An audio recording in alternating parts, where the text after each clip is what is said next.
Welcome everyone to the seventh session of Book Clubs Across Borders. The book that we are going to be discussing today is The Wandering Falcon by Jamil Ahmed. So I will give just a brief introduction to the book. It's basically a collection of short stories which follows the life of Torbaz Khan, who is a child of two parents who are from two different tribes. And in these stories, we find Torbaz Khan making small appearances, and we can also see how his life is progressing. But through these stories, we can also see the lives of people who are living in the tribal areas, basically settled in the Fata region and also between the borders of Afghanistan and Pakistan. So this book is slightly dark. It shows a very harsh reality of our life, of our society, of our world. These regions, the Fata region and the tribal region between, bordering region between Pakistan and Afghanistan, it has been through a lot of turmoil. It has been through a lot of tension due to global politics, due to global terrorism. So without further ado, I would like someone from you to come up and talk about this book. And I would also like to know that which one of these stories has been your favorite or it really impacted you. So Kandahar, over to you. Yes, gentlemen. So anyone who would like to share what story you are interested in from the book? Yes, okay, brother, please.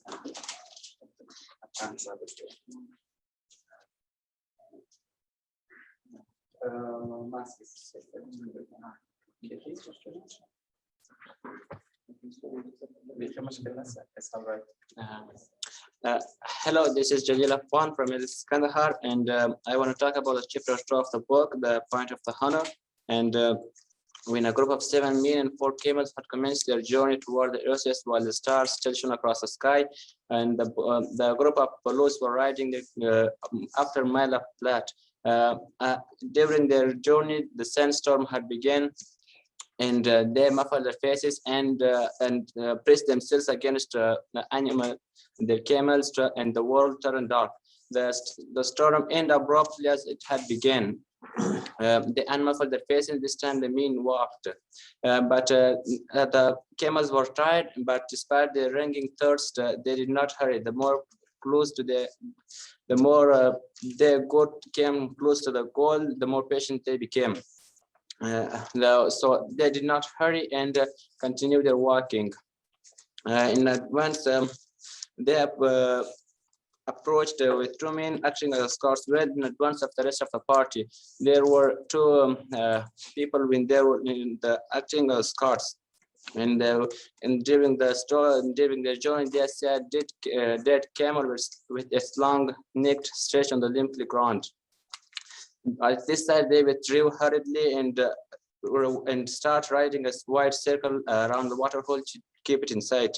So after listening carefully that no animal or no alien can disturb the land, except for the leader Rosa Khan, all the men in the group and the journey were armed. They were carrying muzzle-loading guns, stocks, and even though 2 of them in addition had swords. Rosa Khan was an old man. His big frame and height was all remained from his youngness and from his youth and powerfulness. Overgrown cataract in his eyes made him virtually blind, even though in a very strong light he can only saw a shadow in every picture. So if he said if the tribe or the journey people hasn't commenced his decisions, he would make or treat his eyes in the eye hospital in the winter after every 3 months. And that was all.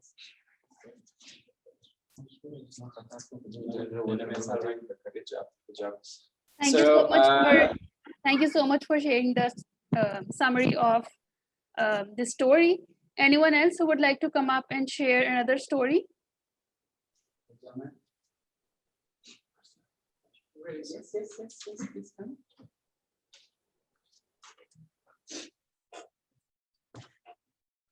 Hello, this is Swat from Swat Kandahar. So the Wandering Falcon was a very spectacular book.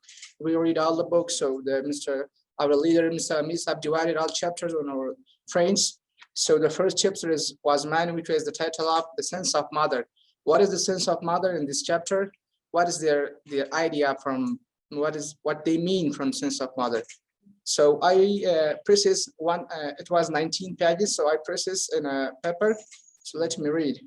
In the tangle of crumbling, weather-beaten and broken hills where the border of Iran, Pakistan, and Afghanistan meet, is a military outpost manned by about 200 soldiers. It was during one of these quiet spells that the men and women come across this post hidden in the floors of the hills, where was just data trees curtain on dust and very intense wind. They had to make the most of this brief spite before the wind started again. The woman was covered from head to foot in a garments, but on drawing closer, her head covering slipped and exposed her face to the watching soldiers. The man mentioned the woman to stop and walked up by himself to the sabidor commanding the fort. Water, his harsh voice said from between cracked and bleeding lips. Our water is finished. So the Baloch cupped his right hand and splashed driplets of water onto her lips. So she drank some of the water himself and carried the bucket up to the camel. Then we have traveled for 3 days in the storm, and any further travel will surely. There was a long line of rooms some distance away from the fort. As days passed, the couple offered together more courage. They also faced with many more big problems. So one night, the boy, his father and mother were in the fort. And the boy was sleeping in the lap of his mother. His father said, "What will be the future of our son here?" And the mother replied that our son will have many more goats, cows, camels, and a wide area of land to grow plants and vegetables. So suddenly the son woke up and said happily that my mother is correct. I want this. So from son, I want this. So from sense of mother, now we know that a family, especially mother and father, want a perfect life for their son, and you kind of term. Thanks. Good job. Thank you, brother. Thank you. Thank you so much for sharing the story of the sins of a mother. Anyone else who would like to come up and talk about another story? Yes, another story, but good job. Hi, I am Mundasir from Swat Kandahar. My section is about the guide. It's the story of someone that he is telling to us. Once upon a time, I was studying in German school. My father told me to go to our own country, Afghanistan. So I accepted and went to Kabul. Their people were poor. There was poverty in this time. The fight began. When the fight ended, my father was dead. I was living with a nurse. One day I decided to go to my motherland, Tehran, which was located in border of Pakistan and Afghanistan. It was in Peshawar, Pakistan. So began with journey. When I reached to the Tehran, there was a person by the name of Hamishagul with Torbaz. They were friends in time of tripping. So Hamishagul was also an Afridi, and this village by the name of Tehran was Afridi's village. So we were walking on the road. I saw people that they were Afghani shirts, and I feel myself like a foreign. We were walking all the day, and the Hamish Gul and Torbaz were leading me. When the day ended, I saw girls, small girls, and that they were bringing water to whom? They were all small girls. After that, I saw small girls and boys that they were collecting firewoods for whom? They were in age of 10 to 11. They were brought small bottles full of water. And finally, we saw small girls and boys. They were controlling their animals like cows, sheep, and goats. They were also using small bottles full of water and some dinner. Hamish Gul said us to go to my father-in-law's house. It is on the mountain. When we arrived there, Hamish Gul shouted, Someone is there. One old woman shouted, "Who are you?" He answered, "Amir Khan's son-in-law." So he opened the door and we entered to whom? We at the dinner and introducing ourselves. And this time and this night, the fight happened between an old woman and neighbors. That was solved by mullahs. In the morning, Hamishgul said, "You can walk an hour and I will get truck." When we walked 1 hour, Hamishgul get truck and he was sitting in the middle. There were two old women and Amir Khan. So we went to the Mahbub Khan's house. When we entered to whom, there was a room of Mahbub Khan, a large room. There were people sitting in corners and courts. We were sitting when Mahbub Khan come and sit. He said to me, "I know your father." He said he was my friend from childhood. He introduced his sons and Ghirat Gul. He told me stories that how they beat to Germans, Russian, and British. He said, "Tomorrow we will raise the flag and the bar." So I questioned, what's the flag is? He said, "It is if it raised, so we will open the schools. If it is not raised, so we will not open." There are two groups of people. One said close schools, but another said not close the schools. When morning came, we were going to bar, and I saw many more shops. On shops, they were full of hashish. We were going to do Friday prayer. And the time Hamishgul gone and said, "I will go to Mahbub Khan's, you will come after me." He said, "After foreigner Uber, we will go back." Torbaz said, I questioned, "Who's foreigner?" He answered, "Mahbub Khan's foreigners." I questioned, "Why was I not told?" He answered, "Because of Mahbub's sons." Finished. Thank you so much for sharing the summary of story, The Guide. Anyone else who would like to come up and talk about more stories from this book?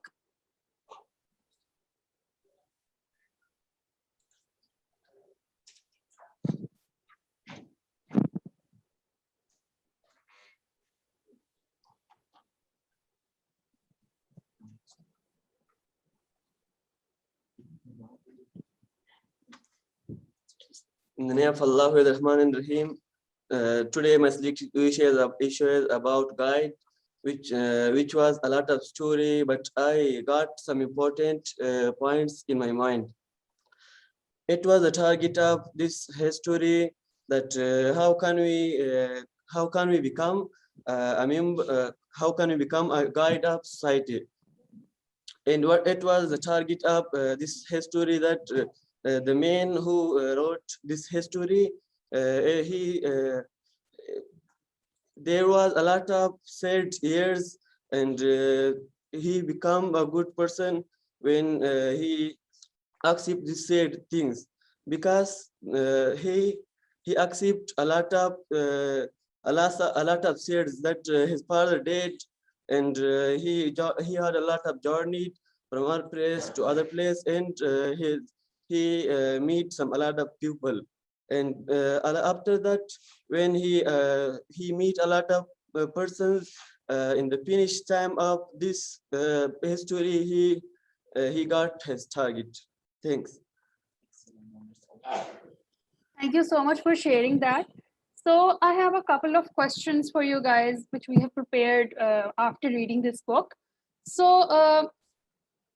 this book touches upon this idea that basically the bordering region between Pakistan and Afghanistan, the people who are living there, they basically share a fluid identity. I want to ask you that even in there was this one story in which a tribe was trying to settle in somewhere and they crossed the border of Afghanistan, and they were attacked and they were shot down. So when it comes to people who are living in such regions where a border is not very important for them, the land is more important for them. So keeping this in mind, what do you think, are borders important when it comes to such regions? What does the border identify? What does the border define? And do you think when it comes to such places, are borders important?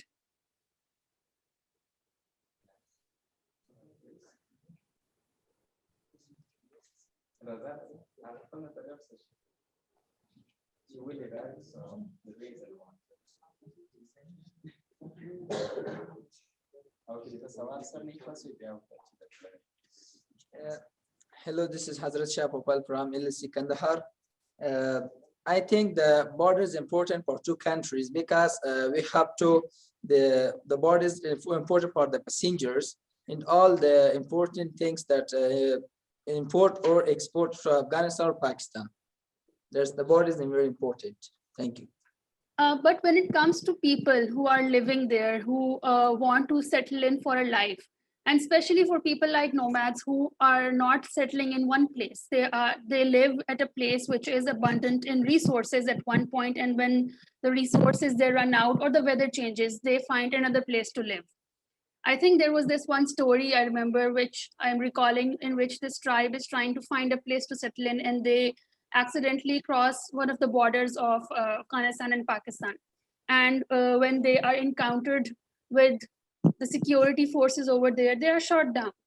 So do you think what they did was wrong, or what they did? Basically, I want to know your opinion on it. په سوال باندې سر خلاص دغه دی په کتاب کې د راغلی و مثلا چې د بارډر چې دی د بارډر کراس کوي او د عسکرو له خاصه چې سره شارټ سره رائټ نو وستاس په نظر آیا دا شکر وسو کیا رائټ دی څه په تاسو نظر وایي مثلا چې آیا دا شکر دی مثلا چې کچیر سو بیل اجازه دغه کوي مثلا بارډر کراس کوي دا شکر دی نه دی شکر څنګه یې د تاسو نظر وایي تاسو Anyone like there was that right? Chivuli yahamulina. So actually like they want me to talk, so let me talk. Sure, please. The thing is actually like I had 20 participants and 20 students, so I didn't have the chance to read a book myself. But still, I will answer the question based on my opinion. Each and every country has their own rules and regulations. So if someone wants to go to another country and cross the border, they must have the permission. And without the permission, I think this is illegal to enter to a country or to a nation. And maybe if they have written it in their law, that person must be shot if they cross the border without the permission, then that is their law, right? I saw a movie like, I think that is Bajrangi, right? The movie of Salman Khan, right? Who crosses the border with the permission, even though he doesn't have any passport, right? So I think if they give them the permission and like without having the passport, I don't think that is a good idea because they are breaking the law, right? Still, I say that I haven't read the book and I don't know what I am talking about because it may give you sense or may not because I am not talking based on the book, but based on my opinion. So that was what I think, right? So maybe if we have another questions for the participant, that would be great, right? So I would like to share my answer on this question. So basically, Sure. My question was basically around how much the borders are important in real life human experience. So if we compare the border of Pakistan and Afghanistan and the border of Pakistan and India, since you mentioned the movie of Salman Khan, so there are Pakistan is surrounded by many countries. There is Iran on one side, there is Afghanistan on one side, and then there is India on one side. So you might know that Pakistan before there was this huge partition. There was the event of partition that happened in 1947, which basically divided the subcontinent into two different countries, Pakistan and India. And the border that became between Pakistan and India, it became such a sensitive area that, and also there was a mass migration that happened. There were thousands of people more than thousands of people who migrated from India to Pakistan. Since this partition, it defined that Pakistan will be the region where Muslims will live in majority, and India will be the region where Hindus will live in majority. But the people who were living on the villages between the borders of Pakistan and Afghanistan, they had to uproot their life and come and live in this new place, which was not their home for centuries. So you might know that the Citizens Archive of Pakistan also collects oral histories of people who have experienced partition. And when we come across and when we talk to those people, they are still very angry that we had to leave our land, that we had to leave our ancestral homes. And it really put a huge traumatic effect on them. So I'm just making a comparison between these two highly sensitive borders of Pakistan. So these people who are now in their 80s, who are now in their late 80s or in their early 90s, they still miss their childhood homes. So and the border, Lahore is also on the border between Pakistan and Afghanistan. And the villages that are in the outskirts of Pakistan, half of them is in Pakistan and half of them is in India. And I have come across people who have their land, their cultivational land, their agricultural land, half in India and half in Pakistan. And they come and they go as they please, since their land is there. And they are only able to do this where the security is not that tight. And luckily, I can also talk about the border between Pakistan and Afghanistan from a personal experience, since I have a lot of relatives who live in Quetta. And you will also know that in Quetta, which is the capital of Balochistan, the province of Pakistan, where the writer of this book, Jamil Ahmad, he served for a long time, and that's how he was able to write these books. And Balochistan has a lot of cities, that has a lot of areas which are on the border between Pakistan and Afghanistan. So my family, my relatives who live in Quetta, there was a time, I think till the 1990s, they were able to travel to Afghanistan very easily. The security was not that tight. They were able to do trade. They were able to make friends. They were able to, even come and go as they please. They were able to go to marketplaces. I had a couple of my cousins, they were able to go to Kabul without having, a tight passport. They still had a passport, but the security was not that tight. And I think it also made them able to experience these both the culture and the norms of both of these countries. So, and they were also able to tell us that the region of Balochistan, the life that they're living, it's not so different from the life that the people who are living in Kabul or in Kandahar. So what I'm trying to say is that when it comes to natural human experience, I think borders are, they're not that important. Borders are important when it comes to the security and when it comes to basically security of a country. We had Pakistan's government made security on borders very tight when the terrorism, it started to become a problem for both of the countries. That's how the borders, they become a very political area. They become a very such a place where people are scared to go.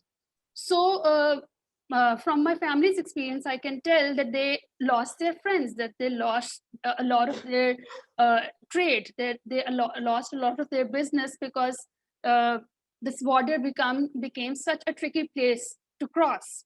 And you might have known that Balochistan is a dry land. It has dry mountains. It has dry torrential areas, and the kind of security, the kind of check posts that are present on the border between Pakistan and Afghanistan, it's not that tight. It doesn't used to be that tight, but now it has become so much strict that people are not even allowed to go and explore those mountains. So I think, keeping politics aside, I want to say that when it comes to natural human experience, borders should be very fluid. They should be very gentle. so that people are able to connect with each other, because after all, we are all humans and we all want to live in peace, and we all want to have prosperity. So I think that's my answer. You can disagree to it as well.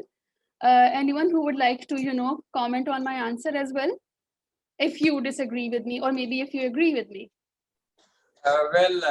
I do agree what you just stated. Like, if we put aside the politics, I have joined Kwan, like Kwan conference, like in Islamabad 3 times, and the reason I joined was I wanted to connect with people from Pakistan, and I wanted to like let them know more about us, and I wanted to know them. Okay, to be honest, we had the same culture, the same language, and I had people who emigrated from Afghanistan to Pakistan, and they were telling us that they still have friends in Afghanistan. And a lot of my Pakistani friends, they have relatives here in Afghanistan, and to be honest, they learned a lot from us and we learned a lot from them. So the thing is, we connected and we shared our learnings, our thoughts, our culture with each other. And then we found that we have so much in common. We have so much in common. And as you said, that the border are not important. If we would like to be connected, of course, that is the best answer. And that is the best thing. Like the borders keep us I can say disconnected, and we don't have that much strong network, only because of the tight borders these days, right? And I am pretty sure if we didn't have the tight borders, we would have been with each other, and we would have learned a lot of things from each other, and do the trading, right? Do a lot of stuff that now we cannot. And let's hope for the best. Let's see what happens in the future. So anyone from the participants would like to share your ideas, gentlemen, like about the borders, right? Okay, what do you think? I am a salam. Okay, what which most is what you are connected to. So I had a border مثلا مهم دلیل مهم او ساس په نظر مثلا دا شکا به چې بعد ور یو ډول څه از دا کو یو نتورک جوړ کړي کو جوړ تاسو په نظر سره شریک دا به زه به یو سوال وکړم، تاسو به دا جواب راکړئ. آیا نتورک جوړول یو له بل سره ښه کار دی؟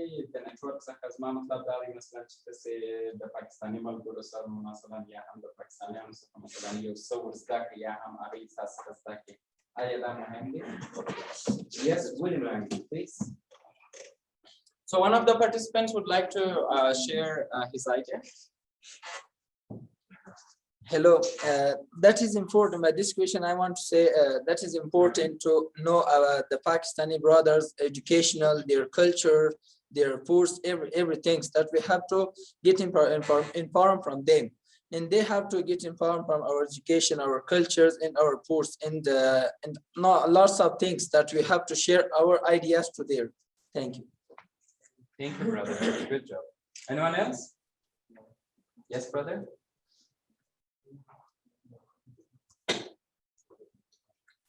Okay, hi. By my idea, it is good to share our cultures with other country population, especially with our neighbor Pakistan and Iran and more. But we should obey all the rules from that country when we want to go there. For example, you want to go there for joining your relatives, your friends, you should have passport. You should have your country. For example, identity card. I come from this country. They might ask you why you go there, why you come to our country, for which reason. Do you have a problem? It means, are you a businessman? Are you sick? What are you doing here? You should obey all the rules from that country. Border is very important for a country. It means planting their formal land. That is our farmland, and nobody can go without our permission to our country. Thanks. Thank you so much for sharing your answer. And I like that you are kind of disagreeing with me. And I think that's how you can do a healthy discourse. And I kind of agree with you that when you come to another country, you should follow their rules to, keep the peace alive, to keep the security alive, so that they don't deem you as others and they don't say that you are not following their rules, and then it becomes a point of contention, then it becomes a point of, a disturbance. So I have another question for you, for all of you. This book also touches upon the rules and regulations or the traditions of tribes that are settled in Pakistan and Afghanistan, especially on the bordering regions. And when I was reading this book, I had a different perception about these tribal regions, these tribes, that they are very conventional, that they are very intolerant, and they don't allow the people who are living in their tribes to go out of their rules. But after reading this book, I realized that, of course, that there are people like us, and every tribe, every caste has its own rules and regulations. And what are they trying to do is they are following their customs, which have been set by their ancestors. And there was this one story where I'm sorry, I always forget the title of the story, but I remember the summary. What happens in that story is that basically there is this tribe which is left in very small numbers, and the place where it is settled, the chief of the tribe, who is a very old man, he's having this argument with this assistant commissioner in Pakistan.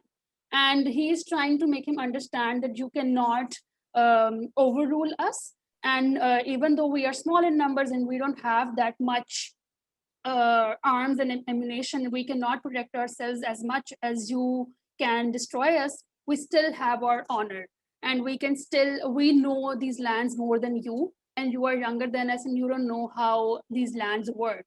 So I think even though these tribes are conventional and they don't let their people do as much as they want to do, even though things might be changing now, they still, what they have is their honor. And sometimes this honor helps them protect themselves, and sometimes this honor also becomes a difficult point in their lives as well.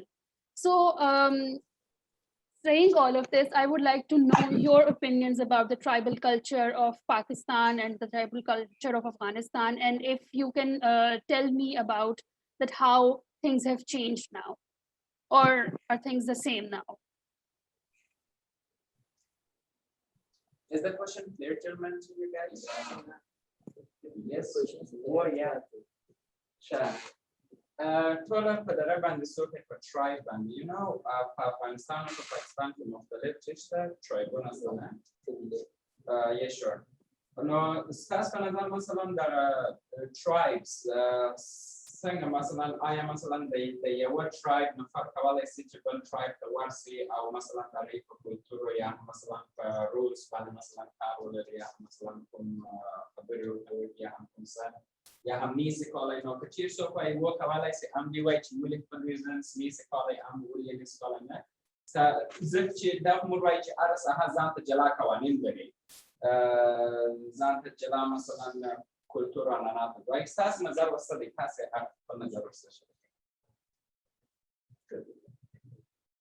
Yes, brother, Razik, pass it.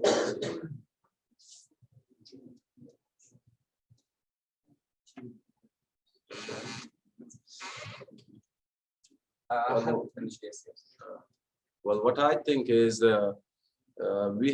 this is not, I mean, in any tribes of Afghanistan and Pakistan, they are not allowing anyone to, to talk in such a things like to change or get discuss such a things with them.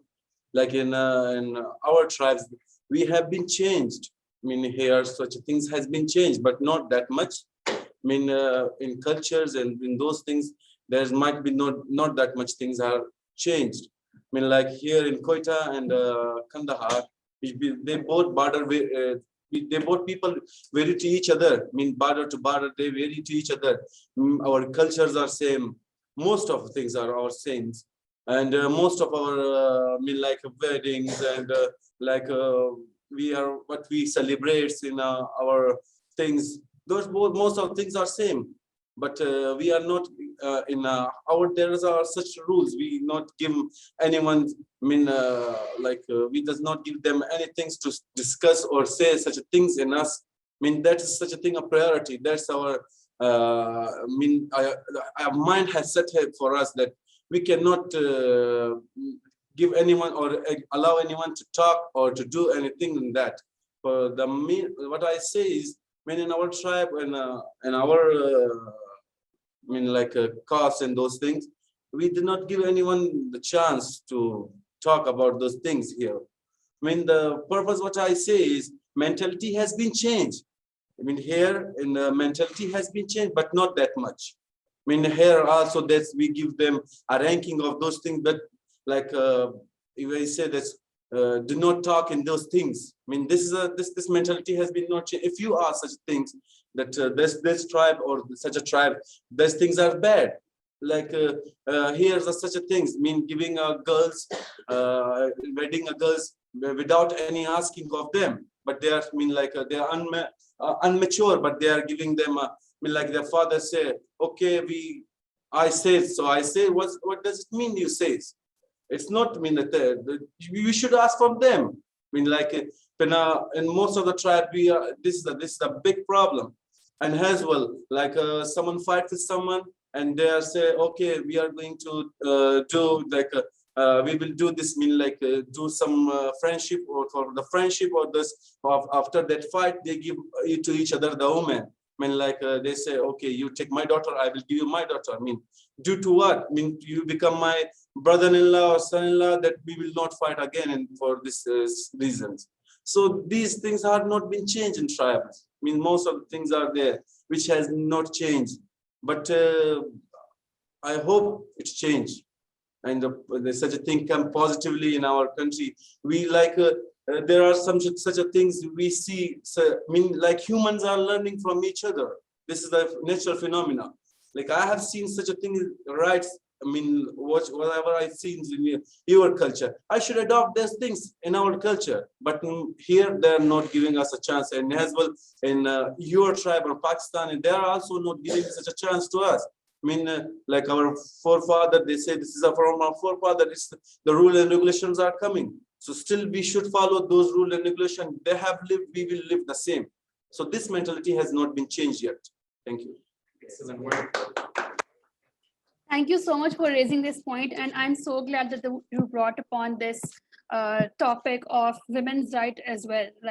That in these tribes, the women they don't have a lot of their say, and they when it comes to marriage, their fathers or their elders decide that who they are going to marry, and they are not even saying if they are in their adulthood or not.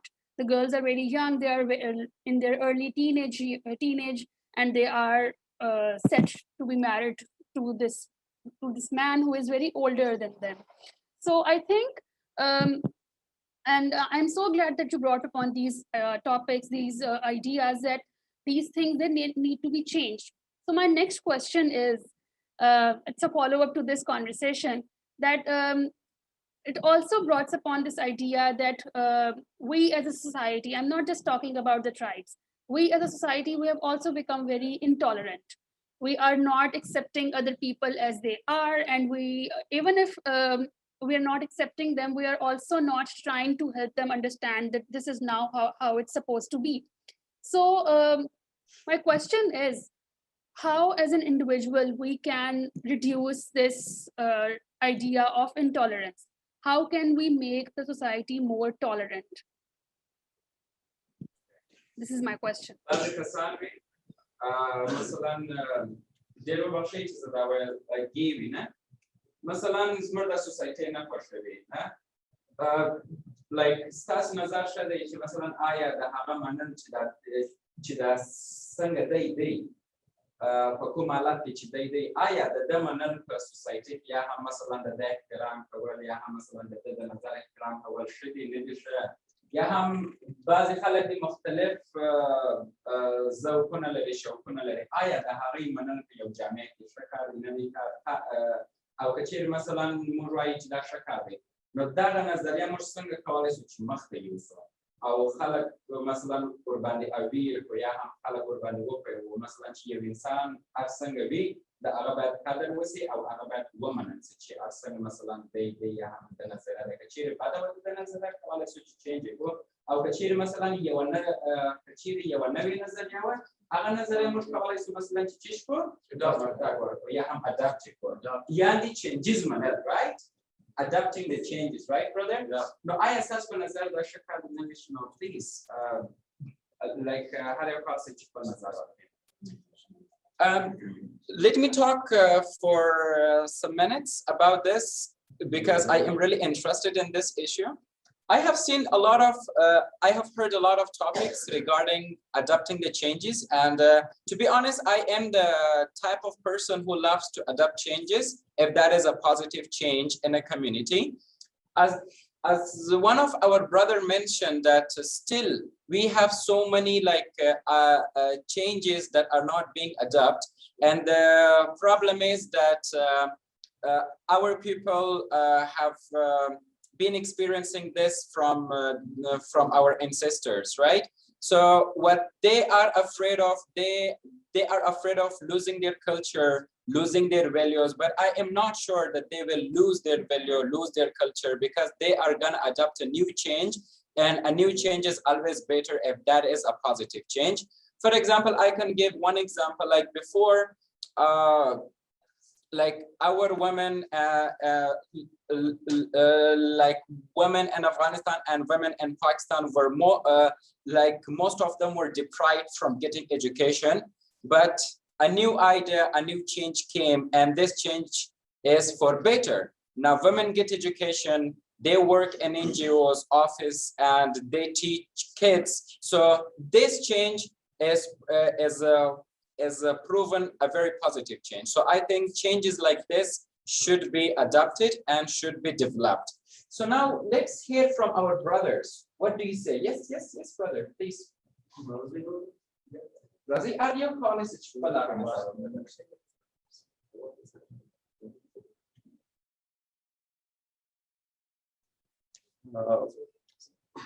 What I think it is not easy to bring in change like that, in such a change.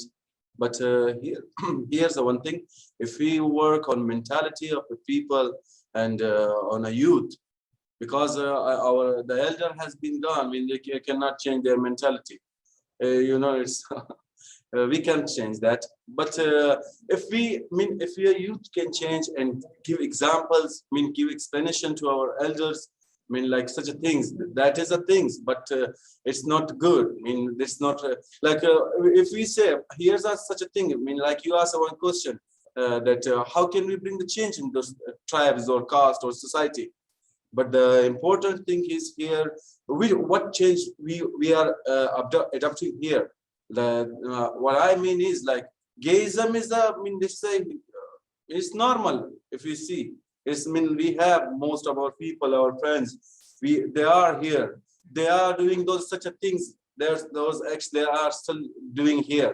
But to look the ethics, and as well the society, what change we are bringing here, that is important. Whether this society will accept that or not. I mean, 20 year Americans are trying the same things.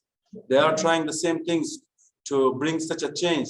It will be easy for them to achieve their goal and as well to take us from this current situation. But it's not easy.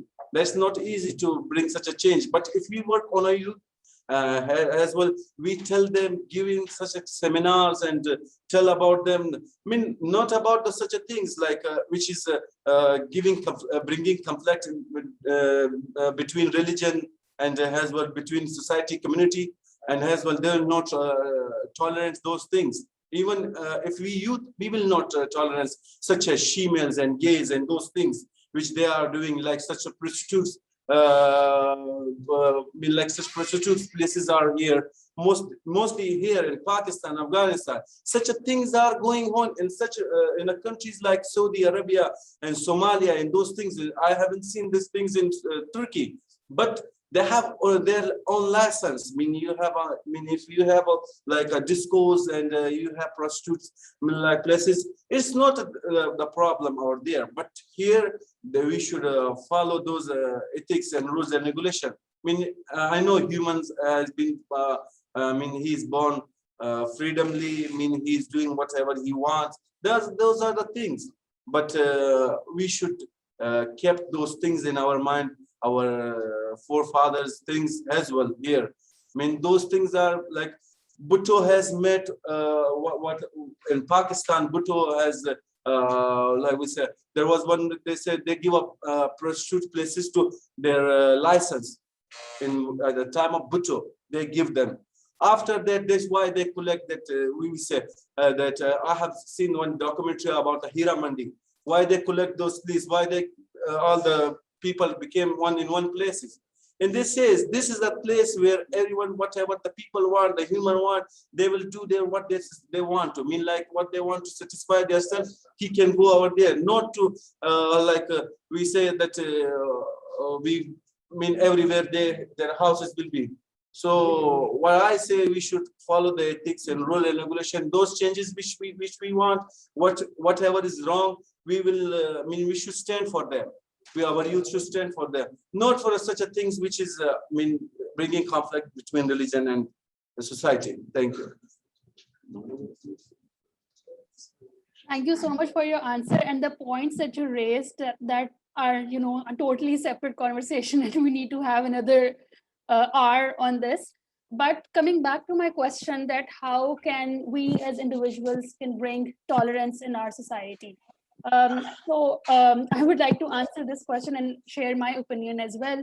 That I think having conversations, having healthy conversations, having conversations which are where you are able to, you know, listen to the other side as well, like the conversation that we are having.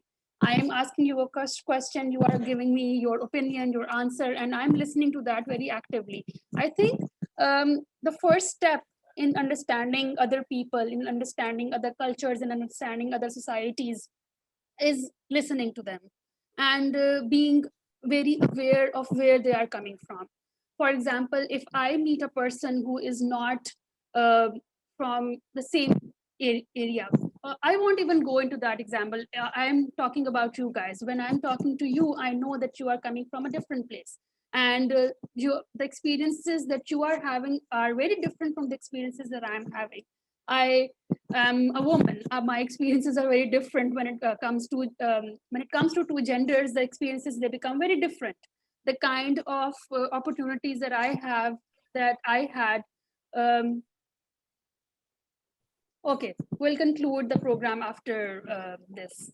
So I will just wrap it up by saying that we can, you know, start tolerating each other by listening to each other and by having active, healthy conversations that don't end up in a conflict. Even if they do end up in a conflict, they can end up in a very healthy conflict instead of, you know, having a fight, having a physical fight. You can have a very healthy verbal conversation, a verbal discussion, where you are able to understand where this person is coming from. And you don't have to agree with the other party. You can disagree with them, but the disagreement can be very healthy as well. Oftentimes when I am talking to someone and they are disagreeing with me, sometimes when someone disagrees with you, you get angry as well, that, oh, they don't know where I'm coming from. But then of course you also don't know where they are coming from. So I think tolerance and kindness can only come when you make yourself more aware of each other, more aware of your surrounding, and more aware of the idea that everyone has their own experiences and where they are coming from is valid for them as well. And I think also by reading books of other cultures, by reading books of other identities, and by understanding where they are coming from, because of course you cannot live in their shoes. At the end of the day, you can only read about them, you can watch documentaries about them, and you can understand how they are living and how different the world is for them. For example, a person who is living in a refugee camp the kind of circumstances that they are having, we cannot understand that.